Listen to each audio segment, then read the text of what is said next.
Сәлеметсіздер ме, екінші сынып оқушылары? Сабағымыздың тақырыбы қуыршағымның аты қарақат. Сабақтың мақсаты таныс сөздерден құрастырылған қарапайым сөйлемдердің мағынасын түсіну, мәтіннің мазмұны бойынша қарапайым сұрақтар құрастыру және оған жауап беру. Заттың сынын білдіретін сөздерді қолдана отырып, берілген иллюстрация бойынша өзара байланысқан сөйлем жазу.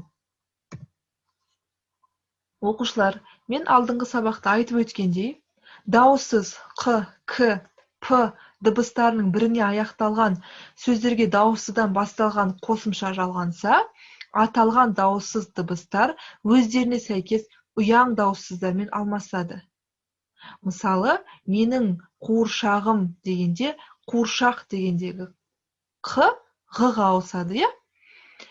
К, г әріпіне ауысады, қ, ғ әріпіне ауысады, п әріпі б-ға ауысады. Әдеттегідей балалар, сабағымыздың жаңа сөздермен таныс болайық. Қуыршақ, кукла, мысық, котенок, күшік, щенок, қонжық, медвежонок. Жаңа сөздерді сөздік дәптерімізге жазып алайық. Кітабымыздағы 29-шы бетті ашайық балалар. Тыңдалым, оқылым тапсырмасы. Тыңда, қайтала, оқы. Слушай, повтори, прочитай. Менің атым Анель. Меня зовут Анель. Менің досым бар. У меня есть подруга. Оның аты Анна. Ее зовут Анна. Менің ойыншығым көп. У меня много игрушек. Мынау қуыршақ. Это кукла. Қуыршақтың аты қарақат.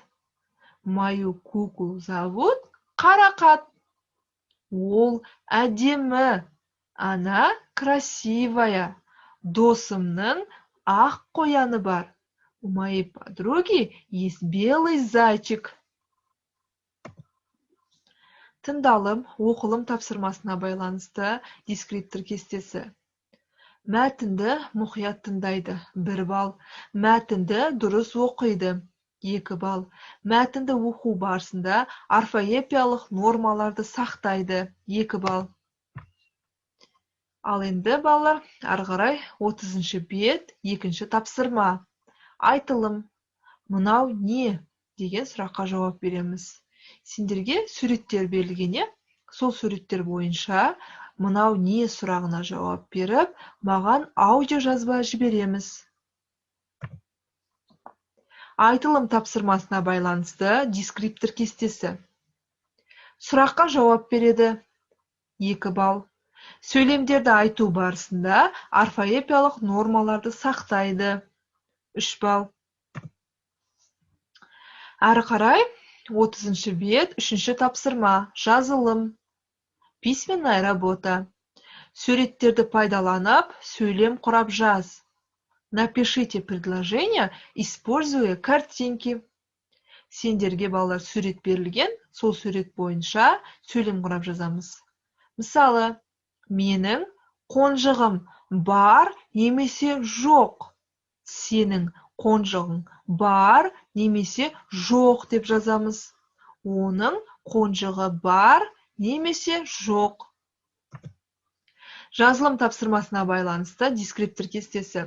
Суретті пайдаланып, сөйлем құрастырады, 3 балл. Орфографиялық нормаларды сақтап жазады, 1 балл. Сөйлемдерді қатесіз жазады, 1 балл. Жарайсыңдар балалар. Ал енді бүгінгі сабақ бойынша өздерінің әрекеттеріне рефлексия береміз.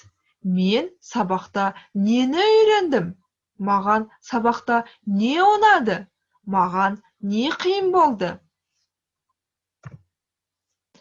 Осымен бүгінгі сабағымыз аяқталды. Сау болыңдар балалар.